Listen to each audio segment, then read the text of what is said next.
Salam müəllimlər, hər vaxtınız xeyir olsun. Əziz müəllimlər, bizim bugünkü dərsimiz detalların yivli birləşmələri. Bugünkü dərsimizdə biz öyrənəcəyik ki, detallar bir-birinə necə birləşir, yivli birləşmələr necə olur. Yiv nədir? Yiv, silindrik səthin xaricində və daxilində. Xaricində və daxilində. Vintvari xətt üzrə açılmış qanovcuqdur. Deməli, yiv nəymiş?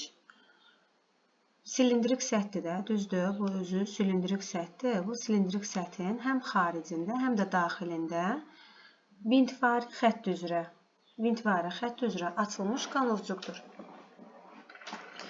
Silindrik sətdə açılmış iki yivdə olur. İki növdə olur. Yiv iki növdə olur. Həm xarici yiv, həm də daxili yiv. Hansı ki, tərifdən də gördüyümüz kimi. Silindrik sətdə açılmış yiv iki növdə olur. Həm xarici, həm də daxili. Yivlərin növləridir bu. Xarici yiv, daxili yiv. Baxın, daxildədir. Silindrik səthin daxilindədir. Silindrik səthin xaricindədir. Xaricində olduğuna görə xarici yiv deyilir, daxilində olduğuna görə daxili yiv deyilir. Deməli, yivli birləşmələrin növləri üç cürdür. Bolt birləşməsi,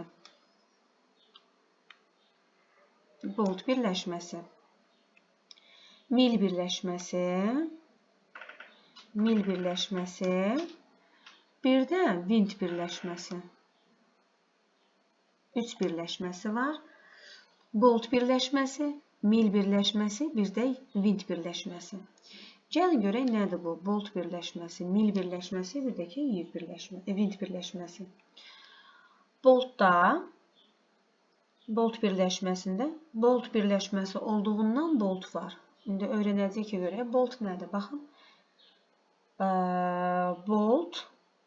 Boltu iki detalı bir-birinə bağlamaq üçün qaykanın altında da şayba mütləq şəkildə olmalıdır. Deməli, bolt birləşməsi nədən ibarətdir? Bolt birləşməsi, bolt, şayba, qayka. Bolt, şayba, qayka.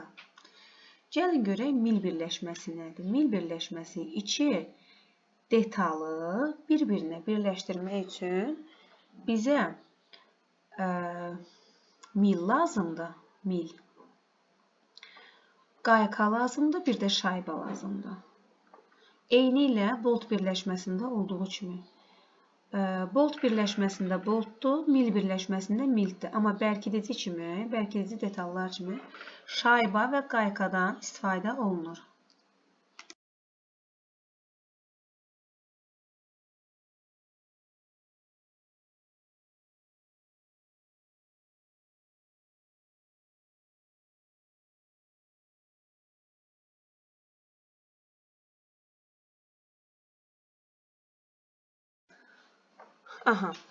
Dedik ki, bolt birləşməsi qayka, şayba, mil birləşməsi yenə şayba, qayka, mil, vint birləşməsində isə sadəcə vint vasitəsilə iki detal bir-birini birləşdirilir.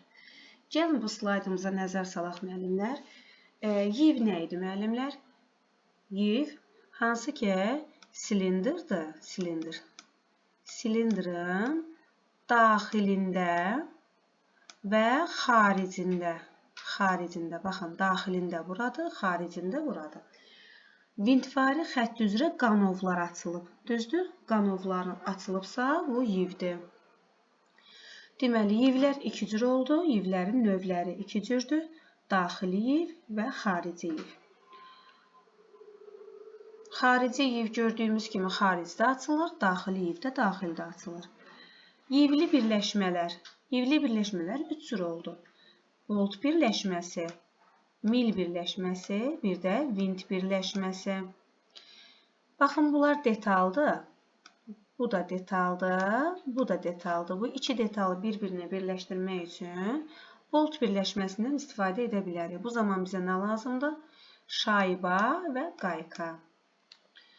Sonra mil birləşməsi. Mil birləşməsində iki detalı bir-birinə birləşdirmək üçün mil lazımdır, şayba lazımdır və qayka lazımdır. Vint birləşməsində isə 2 detalımız var, bir də bizə vint lazımdır. İndi gəlin, bu şaybadır, qaykadır, vintdir, boltdur, mildir, bunları daha ətraflı öyrənək. Detalların yivli birləşmələrinə müxtəlif qruqlarda rast gəlinir. Bəli. Onlar həm sadədirlər, həm də etibarlıdırlar. Həm sadədirlər, həm də etibarlıdırlar. Belə birləşmələr sökülə biləndir, yığıla bilən birləşmələrdir. Asanlıqla sökülür və yığılır. Yivli birləşmələrin əsas elementləri, hansı ki, bayaq da gördük, boltdur, bolt. Sonra vint, mil,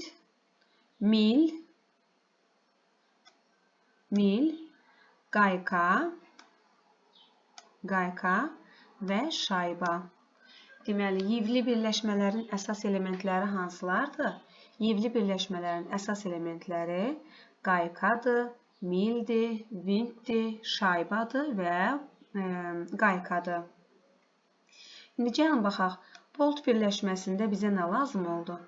Bolt birləşməsində bizə qayka lazım oldu, bir də şayba lazım oldu. Mil birləşməsində bizə nə lazım oldu? Şayba, bir də qayka lazım oldu. Bəs vint birləşməsində bizə nə lazım oldu? Bizə 2 detal lazım oldu. Biz onu vint vasitəsilə birləşdirdik. Daha sonra gəlin baxaq müəllimlər, görək bolt nədir? Baxın, boltu burada görürük biz. Boltun bir tərəfində başlığı var. Bəli, bir tərəfində başlıq, digərində isə yiv olan silindrik şəkilli, silindrik mil şəkilli bərkitmə detaldır. Bəli, başlığı var, bir də ki, digər tərəfində yivli, hansı ki, mil şəkilli bərkitməsi var. Boltun üzərinə 6 üzlü qayka vintlənir. Bəli, 6 üzlü qayka. Boltun üzərinə 6 üzlü qayka vintlənir. Mil hər iki ucunda yiv açılmış, baxın. Bir ucu, iki ucu. Hər iki ucunda yiv açılmış, silindrik, çubuq formalı bərkidici detaldır. Milin bir ucu birləşən detalların birinə vintlənir, digər ucuna qayka vurulur. Bir ucuna, hansı ki, birləşən detalların birinə vintlənir, digər ucuna qayka vurulur. Qaykadan altda da nə edir? Şayba. Milin vintlənən ucuna uzunluğu onun salındığı detalın materialının asılıdır. Deməli, mil vintlənən ucunun uzunluğu onun salındığı detalın materialının asılıdır.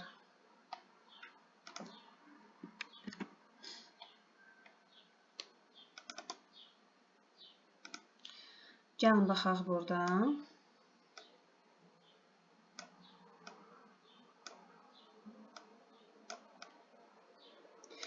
Dedik ki, mil hər iki ucunda yiv açılmış silindrik formalı bərkidici detaldır. Əla. Bir ucu birləşən detalın birinə vintlənir. Bəli, birləşən detalın birinə vintlənir. Digər ucuna isə qayka vurulur. Görürük də, burada qayka vurulur. Milin vintlənən ucunun uzunluğu onun salındığı detalın materialından asılıdır. Bəli, salındığı detalın materialından asılıdır. Bu da bizim yiv birləşməsi haqqında öyrəndiyimiz. Gəlin, baxaq, vint nədir? Vint hansıydı? Baxın, vint. Bir tərəfində başlıq var. Qaykaya oxşuyur. Qayka deyirəm, bolta oxşuyur. Amma boltun hansı ki, üzərində 6 üzlü, baxın, 6 üzlü başlığı var, amma vintdə isə silindr forması başlıqdır və üstündə çıxıntısı, girintisi var. Hansı ki, biz bunu vint açanla aça bilirik. Deməli, vintin bir tərəfində başlıq var, digərində birləşdirilən detallardan birinə yivin köməyi ilə daxil olmağa imkan yaradan mil şəkilli silindrik də ola bilər, konusvari də ola bilər. Baxın, bura fikir verək. Silindrik və konusvari çıxıntılı bərkidici detaldır. Deməli, vint nə idi? Bir tərəfində başlığı var, bir tərəfində isə yiv var. Bu yivin köməyi ilə hansı ki, biz iki detalı bir-birinə birləşdiririk.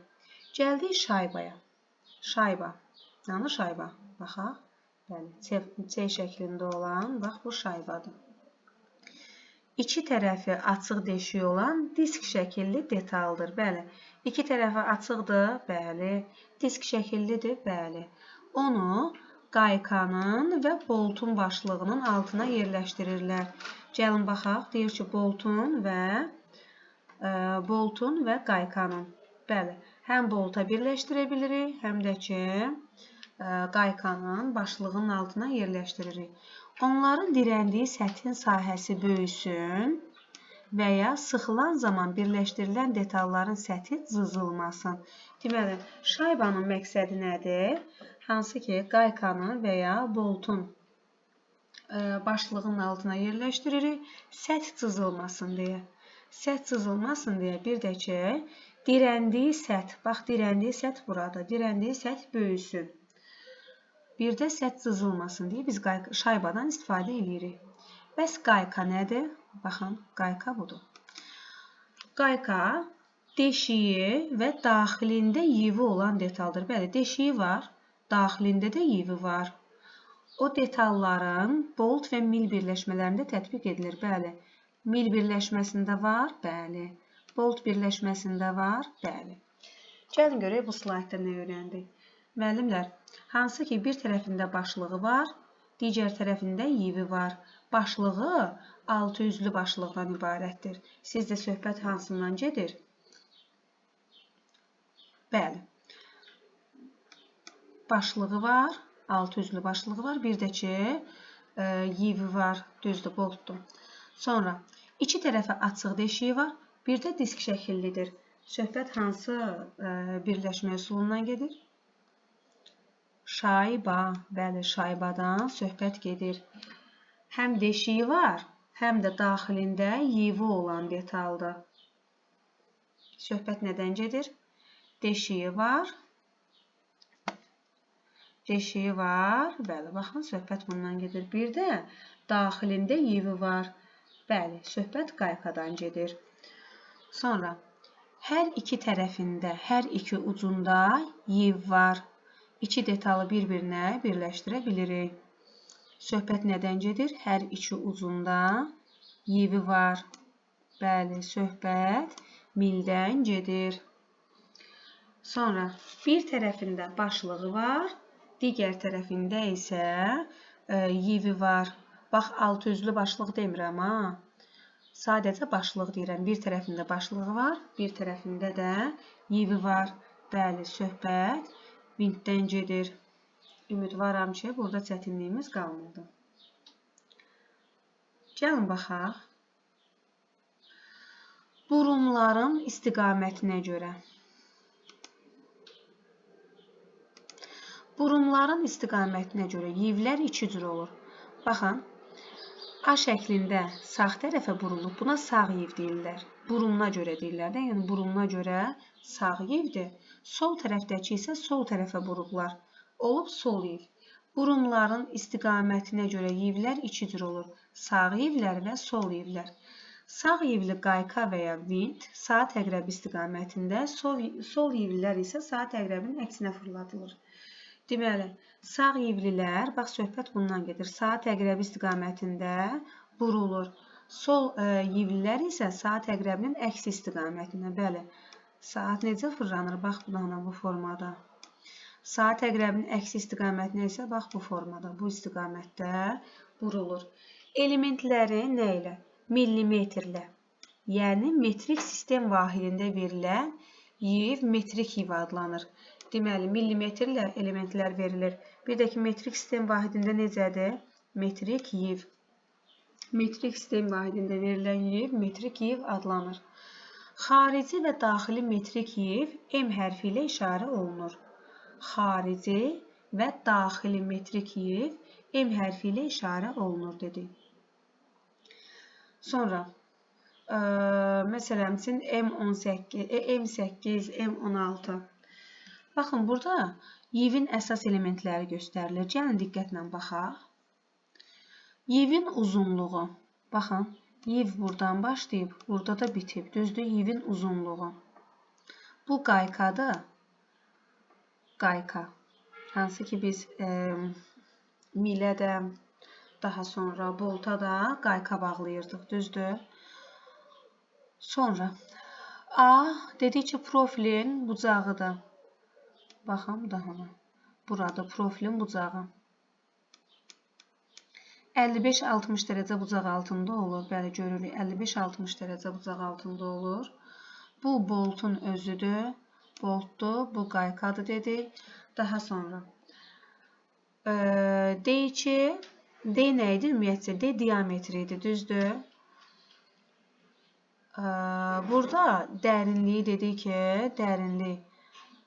Yivin dərinliyi. Baxın, buradır. Yivin dərinliyi. D1 daxili diametr. Baxın, buradan hansı ki bura daxili diametr, yivin daxili diametridir.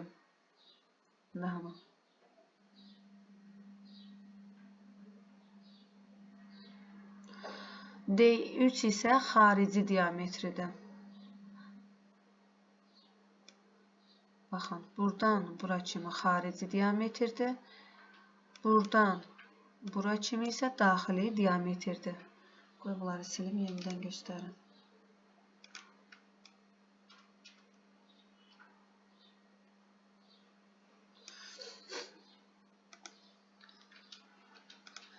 Deməli, müəllimlər, bizə diametr göstərilib.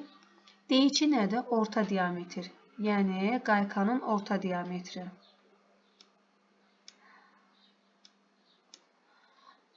Daxili diametr. D1 bizim daxili diametrimizdir. Baxın, buradan,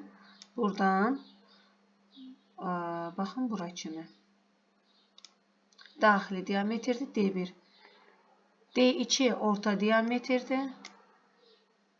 D3 isə xarici diametrdir.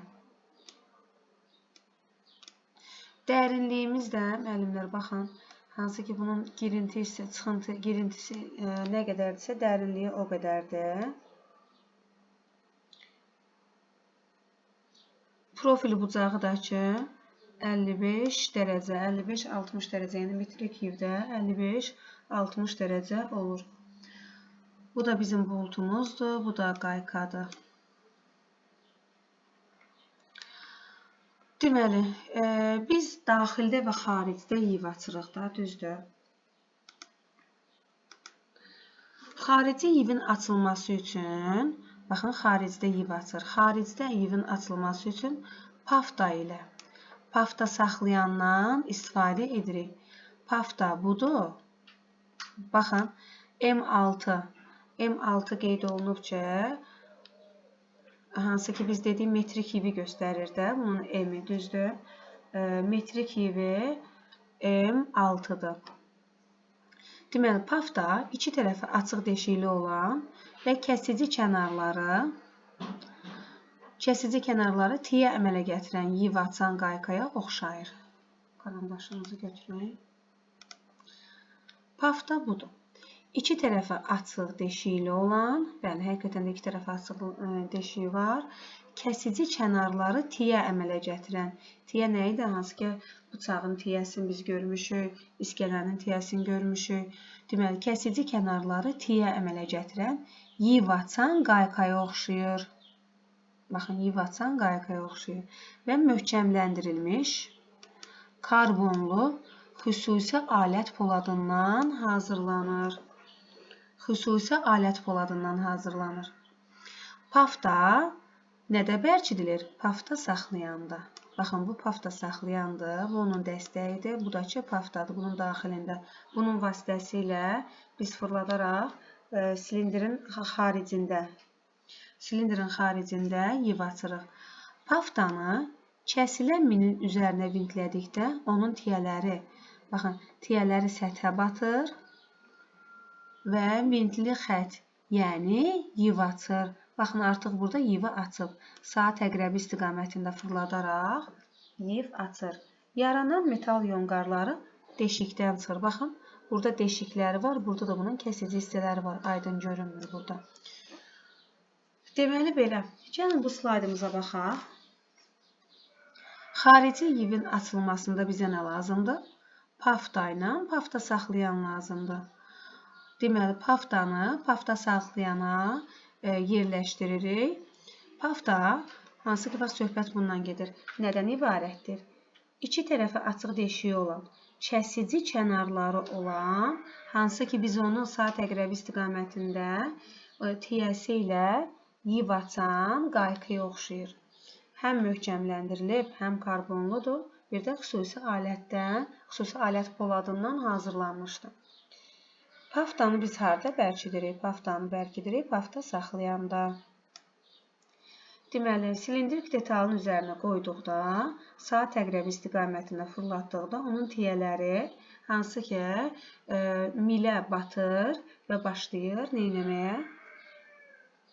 Vintli xətt üzrə yiv açmağa. Yəni, bir-birinin ardıca vintli xətt üzrə yiv açır. Daha sonra gəldi daxili yivin açılmasına. Daxili yiv necə açılır? Daxili yivin açılması üçün yiv burğusu bizə lazımdır. Yiv burğusu. Onu saxlayan tərtibatdan istifadə edilir. Deməli, daxili yivin açılması üçün bizə yiv burğusu və onu saxlayan tərtibatdan istifadə edilir. Deməli, onu saxlayan tərtibat nədir? Çığırıq. Çığırıq yiv burğusunu saxlayan tərtibatdır. Deməli, baxın, çığırıq budur. Bu da hansı ki, yiv burğusudur. Qanovcuqları var, kəsici hissələri var, bir də quyruğu var.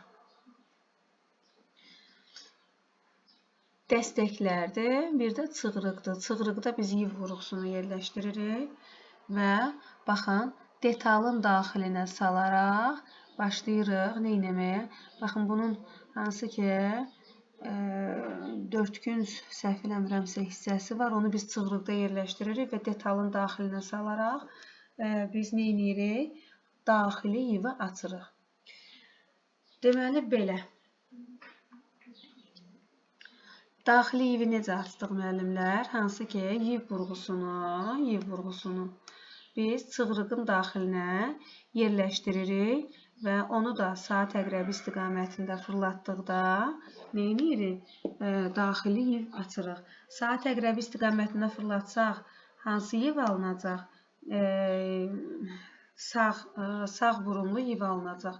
Saat əqrəbinin əksi istiqamətində fırlatsaq, sol yiv olacaq. Burumuna görə biz fərqləndirirdik. Sol yiv olacaq. Gəlin görək təhlükəsizlik qaydaları necədir müəllimlər? Təhlükəsizlik qaydaları nasaz alətlərlə işləmək qadağandır. Bunu biz hər təhlükəsizlik qaydasında görürük. Alətləri yonqarlardan süpürücü şotka ilə təmizləmək lazımdır. Hansı ki, süpürücü şotka var, dəmir şotka. Onun vasitəsilə biz təmizləyirik.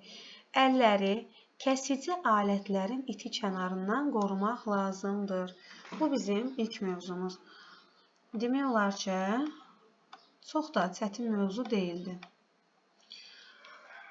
Müəllimlər, özümüzü refleksiya ilə detalların yivli birləşmələri haqqında nə öyrəndik? Özümüz üçün səsli şəkildə, hansı ki, apardığımız qeydlər üzərində də ola bilər, öz hafizəmizə əsaslanaraq da mövzunu özümüzə danışa bilərik. Növbəti mövzumuz, bu da maraqlı mövzudur. Burğu dəzgahının quruluşu və iş prinsipi. Burğu dəzgahının quruluşu və iş prinsipi. Bu mövzuda biz nə öyrənəcəyik? Burğu dəzgahının quruluşu nədir? İş prinsipi nədir və necədir?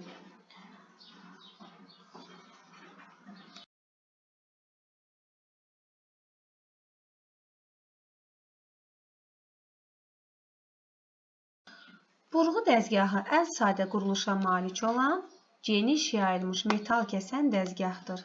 Bəli, metal kəsən dəzgahdır burğu dəzgahı. Bəli, metalı kəsirik, burğuluyuruq. Düzdür?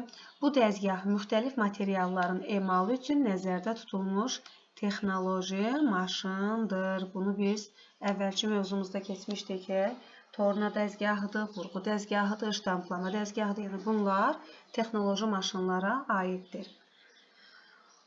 Burğu dəzgahı metal, oduncaq, digər materiallarda deşiklərin dəqiq burğulanması üçün istifadə edilən texnoloji maşındır. Deməli, burğu dəzgahından biz nə üçün istifadə edirik? Həm metalı, həm oduncağı, həm də digər materiallarda deşiklərin dəqiq burğulanması üçün istifadə edilən texnoloji maşındır. Burğu dəzgahı istehsalatdan tutmuş, ev emalatxanasında da tətbiq olunur. Gəlin görək bu slaydda nə öyrəndik müəllimlər? Burğu dəzgahı dedik, sadə quruluşa malikdir və geniş yayılmışdır.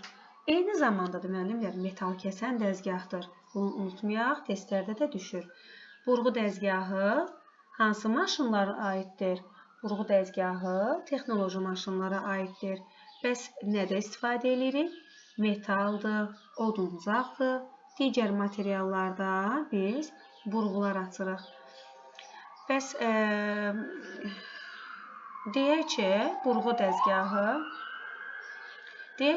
dəzgahı dəqiq deşiklərin burğulanmasında istifadə olunur. Baxın, dəqiq deşiklərin burğulanmasında istifadə olunur. Bəs bundan harda tətbiq olunur müəllimlər? Burğu dəzgahından istehsalatda da, ev emalatxanalarında da istifadə olunur. Gəlin baxaq burğu dəzgahına və burğu dəzgahına tanış olaq. Məktəb tədris emalatxanalarında burğu dəzgahından geniş istifadə olunur. Burğu dəzgahının quruluşu bu da burğu patronudur. Burğu patronu. Gəlin görək hansı hissələrdən ibarətdir. Biz ötürmələri keçəndə qayış ötürməsi ilə də tanış olmuşduq. Qayış ötürməsi hansı ki, baxın, mühərrikdən gücü alaraq, valların arasında fırlanaraq, hansı ki, hərəkəti hara ötürür? Burğuya, patrondan burğuya, şpindel vasitəsilə. Deməli, gəlin görək hansı hissələri var. Qoruyucu qapaqdan ibarətdir. Müəllimlər, qoruyucu qapaq nəyi qoruyur? Qayış ötürməsini. Qayış ötürməsini qoruyur, mühərriki qoruyur. Elektrik mühərriki. Baxın, buradadır. Deməli, nə öyrəndik? Burğu dəzgahı qoruyucu qapaqdan, qayış ötürməsindən, elektrik mühərrikindən və hansı ki, burada şpindel var, şpindeldən. Burğunun dərinlik şkalası. Baxın, burada şkala var. Bu şkala vasitəsilə biz dəzgahımızı bura yerləşdiririk. Dəzgahda açacağımız deşiklərə görə, baxın, bu dərinlik şkalasından istifadə etməklə burğunu pəstahın dərinliyinə daxil edə bilirik. Yəni, burada seçim edirik də hansı ölçüdə.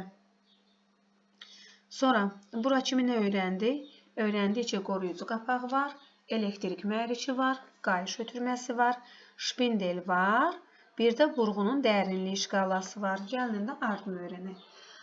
Patron var. Patron şpindelə qeydirilir. Burğu var. Burğu patrona, patron da şpindelə. Yəni, bu ardıcıllıqla bunlar birləşdirilirlər. Dəstək var. Dəstəki biz saat əqrəbi istiqamətində fırlatdıqda burğu aşağı enir və başlayır burğulamağa. Biz dəstəyi saat əqrəbinin əksi istiqamətində fırlatdıqda burğu yuxarı qalxır. Gəlin bir də təkrarlayaq. Görək, bura kimi nə öyrəndik? Öyrəndik ki, qoruyucu qapaq var, elektrik mühərriki var, qayış ötürməsi var, şpindel var, burğunun dərinlik şkalası var, patron var, burğu var, bir də dəstək var.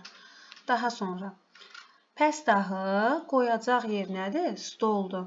Stol var, stopor var. Stopor vasitəsilə biz dəzgahı işə salırıq. Sonra işə salma düyməsi var. İşə salma düyməsi, dur düyməsi. İşə salma düyməsi, dur düyməsi var. Belə, bu bizim burğu dəzgahımızdır. Burğu dəzgahının baxaq görə neçə hissəsi var. Testlərdə də düşür. 1, 2, 3, 4, 5, 6, 7, 8, 9, 10, 11, 12. Unudulanlar siyahısında çatı da var. Bəli, çatını unutmuşduq. 12 hissəsi var.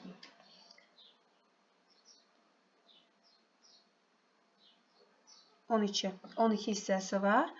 Gəlin, hansı ki, bu patron hissəsinə fikir verək. Bu patrondur. Patrona burğu yerləşdirilir. Açarı var. Açardan istifadə edərək biz burğunu çıxarıb sala bilirik. Sonra quyruq hissəsi var. Bu quyruq hissəsi şpindelə geydirilir. İndi növbəti slaydlarda görəcəyik. Aha, gəlin baxaq müəllimlər. Dəzgah necə işə salınır? Dəzgah elektrik şəbəkəsinə qoşulur. Qələmimizi götürək. Elektrik şəbəkəsinə qoşduq. Sonra işə salma düyməsi, baxın müəllimlər, işə salma düyməsindən istifadə edərək dəzgahı işə salırıq. Bəs fırlanma necə baş verir müəllimlər? Elektrik mühərrikindən, baxın, bax, söhbət buradan gedir. Elektrik mühərrikindən qayış ötürməsi ilə dəzgahın şpindelinə neyinirik? Fırlanmanı ötürürük. Deməli, fırlanma necə oldu? Elektrik mühərrikindən qayış ötürməsinə, qayışdan da şpindelə ötürülür. Deməli, fırlanmada 1, 2, 3. Bax, fırlanma bunların arasında gedir. Mühərrik, qayış ötürmə, şpindel. Ötürücü qayış yerləşən hissə qoruyucu qapaqla bağlanır. Bəli, hansı ki qayış var burada, qayış ötürməsi. Nə ilə bağladıq bunu? Ötürücü qapaqla. Bunu bayaq da dedik. Şpindelin aşağı hissəsində, şpindelin aşağı hissəsində yerləşən burğu patronu quraşdırılır. Deməli, şpindelin aşağı hissəsində burğu patronu quraşdırılır. Buna burğu patronu deyilir. Bu burğu patronuna nə quraşdırılır, nə bərkidilir? Burğu. Deməli, fırlanmanı elektrik mühərrikindən qayış ötürməsinə, qayış ötürməsindən şpindelə. Şpindeldən patrona, patrondan burğuya. Yəni, bu ardıcıllıqla biz dəzgahda iş görə bilirik.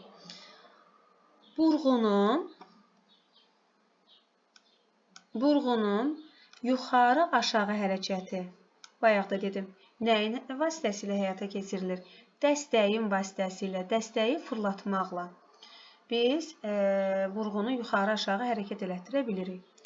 Emal edilən pəstahlar stolun üstündə, məncənədə, bax, stol budur, stolun üstündə, məncənədə və sıxıcı tərtibatda, yəni sıxıcı tərtibata konduktorda deyilir. Konduktorda yerləşdirilir və bərkidilir. Deməli, pəstah harda? Dəzgahda, dəzgah stolunda, məncənədə və sıxıcı tərtibatda yerləşdirilir və bərkidilir. İşə başlayarkən biz ilk öncə dəzgahı nəzərdən keçiririk. Yəni, bu işə yararlıdır, yararsızdır, onu yoxlayırıq. Gəlin görək bu slaydda nə öyrəndik, müəllimlər, bir daha baxaq. Deməli, öyrəndik ki, işə salma düyməsi ilə biz dəzgahı işə salırıq. Daha sonra dedik ki, fırlanma elektrik mühərrikindən qayış ötürməsinə, qayış ötürməsindən şpindelə, şpindeldən patrona, patrondan da burğuya. Biz burğunu nəyin vasitəsilə endirib qaldırdıq? Baxın, dəstək vasitəsilə. Dəstəkdən istifadə edərək biz burğunu endirib, yəni aşağı salıb və yaxud da yuxarı qaldırırıq. Daha sonra dərinlik şkalasında dedik ki, dərinlik şkalası hansı ki pəstahı biz emal edəcəyimiz pəstahın hansı dərinlikdə burğulayacaq, iki tərəfli deşiyimidir, yoxsa bir tərəf açıq deşiyimidir, onların ölçülərinə görə biz tənzimləyəcəyik. Sonra başqa nə öyrəndik burada? Dedik ki, emal edilən pəstah nəyin üzərində həyata keçirilir, nəyin üzərində yerləşdirilir, bərkidilir? Ya məncənədir, ya dəzgahın özü stoldur, ya da ki, konduktordur, sıxıcı tərtibatdır. İlk öncə biz nə edirik? İşə başlayarkən, bax, bu sual düşə bilər. İşə başlayarkən ilk öncə dəzgahı nəzərdən keçiririk. Yoxlayırıq, görək ki, bu istismara yararlıdır, yoxsa yox. Sonra başqa nə dedik? Başqa dedik ki, şpindelin aşağı hissəsində patron yerləşdirilir, burğu patronu. Patrona da burğu quraşdırılır, bərkidilir. Yaxşı, gəlin buna baxaq. Görək bu slaydda nə öyrənəcək? Bunun üçün işə salma düyməsini basıb, dəzgahı işə salmaq, dur düyməsini basıb, elektrik şəbəkəsini neyinirik? Şəbəkədən ayırırıq. İşə salma düyməsi və dur düyməsinin köməkliyi ilə biz həm işə salırıq, həm də şəbəkədən ayırırıq. Dəzgahın şpindelində, baxın, şpindeldə burğu patronunu quraşdırdıq. Bayaq da dedik. Bunun üçün patronun quyruğunu şpindelin deşiyinə ehtiyatla daxil edir. Şpindelin deşiyinə, baxın, burada şpindeldə deşik var. Burğu patronunu biz bu şpindelin deşiyinə daxil edirik. Yuxarı qısa təkan verməklə patronu bərkidirik. Bəs patronu nə ilə bərkidirik? Görüləcək iş üçün lazım olan diametrdə burğu seçilir. Deməli, biz pəstahda hansı diametrdə deşik açacaqsa, ona uyğun diametrdə burğu seçirik. Burğu patronu xüsusi açarın köməyi ilə açılır.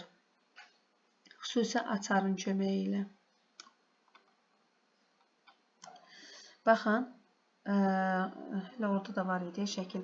Xüsusi açar budur. Hansı ki, sırf bu burğu dəzgahı üçündür.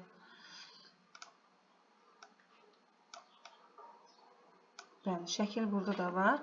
Açarın köməyi ilə açılır. Hər açardan istifadə edə bilərikmi? Xeyr. Xüsusi açarın köməyi ilə açılır. Açar saat əqrəbinin əksinə fırladılır. Saat əqrəbinin əksinə. Saat əqrəbi necə istiqaməti? Bax, bu istiqamətdədir. Bunun əksi istiqamətində fırladırıq. Deməli, saat əqrəbinin əksinə fırladılır. Patronun yumruqcuqları aralanır və burğu patrona quraşdırılır.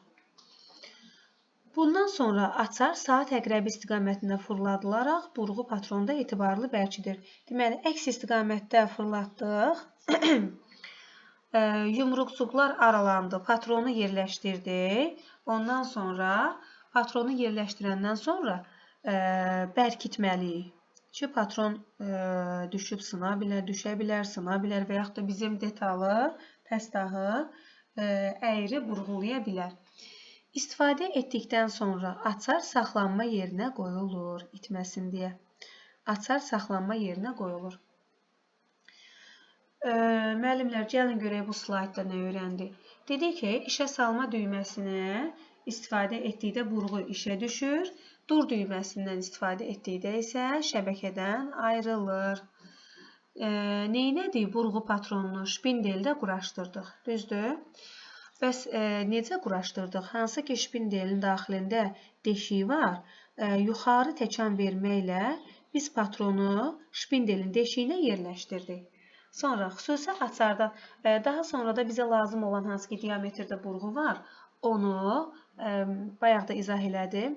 Hansı ki, pəstahda, hansı ölçüdə, hansı diametrdə biz burğulayacaqsa, həmin diametrə uyğun burğu seçirik. Baxın, bu burğunu həmin burğulayacağımız, belə deyək də, pəstaha uyğun seçirik.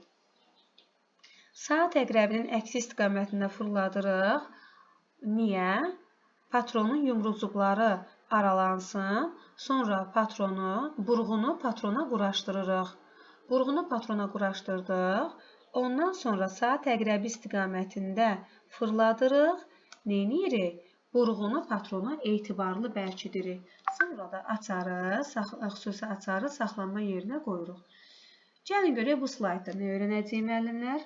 Bu slaydda öyrənəcəyimiz burğu patrona düz sıxılmalıdır. Bəli, əyri sıxılarsa həm patron sına bilər, həm də ki, bizim pəstahımız zədələnmiş olar. Deməli, dedik patrona burğu patronda düz sıxılmalıdır. Düz sıxılmamış burğu hansı fəsadlara yol açacaq? Burğu əyri fırlanır və sınır. Üzərində açılacaq deşiyin mərkəzi nişanlanmış pəstah dəzgah masasındakı maşın məncənələrində yerləşdirilir və bərkidilir. Deməli, pəstah hansı ki dəzgah masasındakı maşın məncənələrinə yerləşdiririk və bərkidirik. Kiçik diametrli deşiklərin burğulanması zamanı, baxın, kiçik diametrlidən söhbət gedir. Deşikləri burğulayan zaman əl məncənəsindən və ya sıxacılardan istifadə edirik. Deməli, sıxacılar və əl məncənələri vasitəsilə biz onu bərkidirik və burğuluyuruq. Sonra, dəzgahı işə saldıq, ehtiyatla burğunu, baxın bu dəstəyi fırlatmaqla burğunu pəstaha yaxınlaşdırırıq. Burğunun bir ucu deşiyin mərkəzinə dəqiq düşməlidir. Baxın, deşiyin mərkəzi buradır. Deşiyi buradır, deşiyin mərkəzinə dəqiq düşməlidir. Ötürmə dəstəyinə, baxın, ötürmə dəstəyi budur. Təzyiqi artırmaqla deşik burğulanır. Biz bunu fırlatmaqla, təzyiqi artırmaqla deşik burğulanır. Çox diqqətlə işləmək lazımdır.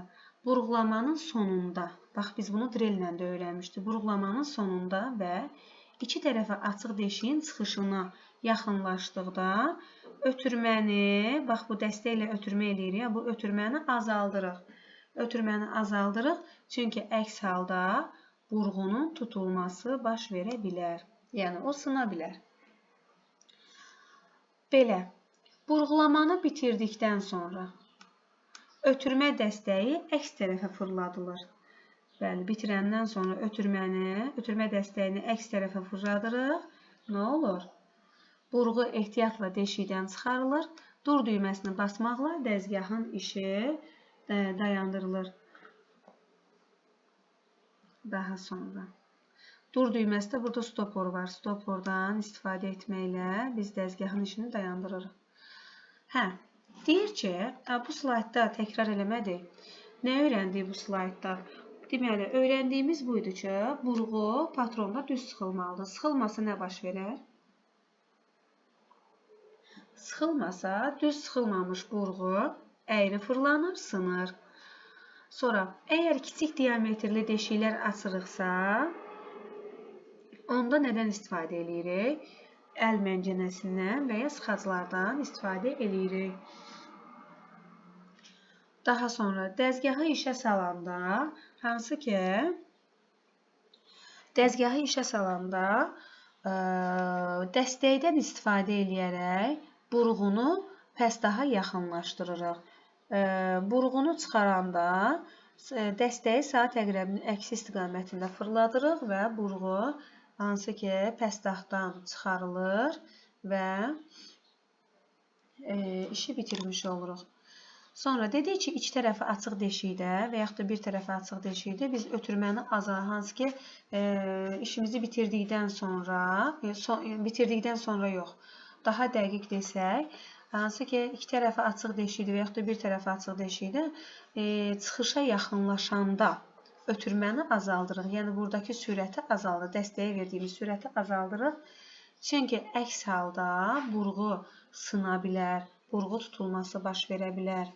Və sonda da işi bitirəndən sonra dəstəyi əks fırladırıq və burğunu deşikdən çıxarırıq və dur düyməsini basırıq. Gəlin bura fikir verə görək, burada söhbət nədən gedir? Dedik ki, açarın köməyi ilə əvvəlcə burğu patrondan çıxarılır. Baxın, açarın köməyi ilə bərkitdik, açarın köməyi ilə burğunu patrondan çıxarırıq. Sonra patronun özünü çıxarırıq. Patronun özünü necə çıxarırıq, müəllimlər? Xüsusi pazdan istifadə edərək. Deməli, bir də refleks eləyək. Biz burğunu patrona bərkitmək üçün nədən istifadə etdik? Açardan. Bəs burğunu patrondan açmaq üçün, çıxarmaq üçün nədən istifadə etdik? Yenə açardan. Bəs patronun özünü çıxarmaq üçün nədən istifadə etdik? Baxın, müəllimlər, Pazdan, xüsusi pazdan. Bax, bu paz da xüsusilə burğu dəzgahı üçün hazırlanmışdır. Pazın dar ucu, baxın, bax, söhbət buradan gedir. Dar ucu şpindelin basma deşiyinə ceydirilir. Şpindelin basma, baxın, şpindelin özündə deşiyi var. Şpindelin basma deşiyinə ceydirilir. Pazın enli hissəsi yüngül sıxılaraq deşiyin dərinliyinə salınır. Deməli, deşiyin dərinliyinə salınır. Bu zaman paz patronun quyruğunun pəncəsini yuxarı qaldırır. Yuxarı qaldırır deyəndə ki, onu şpindeldən itələyib çıxarır. Deməli, bu zaman paz patronun quyruğunun pəncəsini sıxır. Baxın, bu hissəni sıxır və şpindeldən itələyib çıxarır. Patron sol əli ilə tutulur. Bəli, sol əllə sağ əllə çəkic zərbələri, bizim işlək əlimiz sağ əldir. Sağ əllə çəkic zərbələri vururuq, əgər daha möhkəm bərkidilibsə. Sonra sol əllə də biz patronu tuturuq. Patron dedik ki, sol əllə tutulur. Dəzgah stolun üzərinə düşməsin deyə. Əgər patronun quyruğu şpindeldə çox bərk oturubsa, onda nə edirik? Biz pazı ceydirdik, ondan sonra çəkic zərbələri vurmaqla, nə edirik? Yüngül çəkic zərbələri vurmaqla patronu çıxarırıq şpindeldən. Bu əməliyyat yerinə yetirilərkən həm patron, həm də stolun üstü zədələnməsin deyə nə qoyuruq altına? Taxta parçası qoyuruq. Ola bilsin ki, indi biz çəkic zərbəsi vurduqda tuta bilməyək də bu patronu.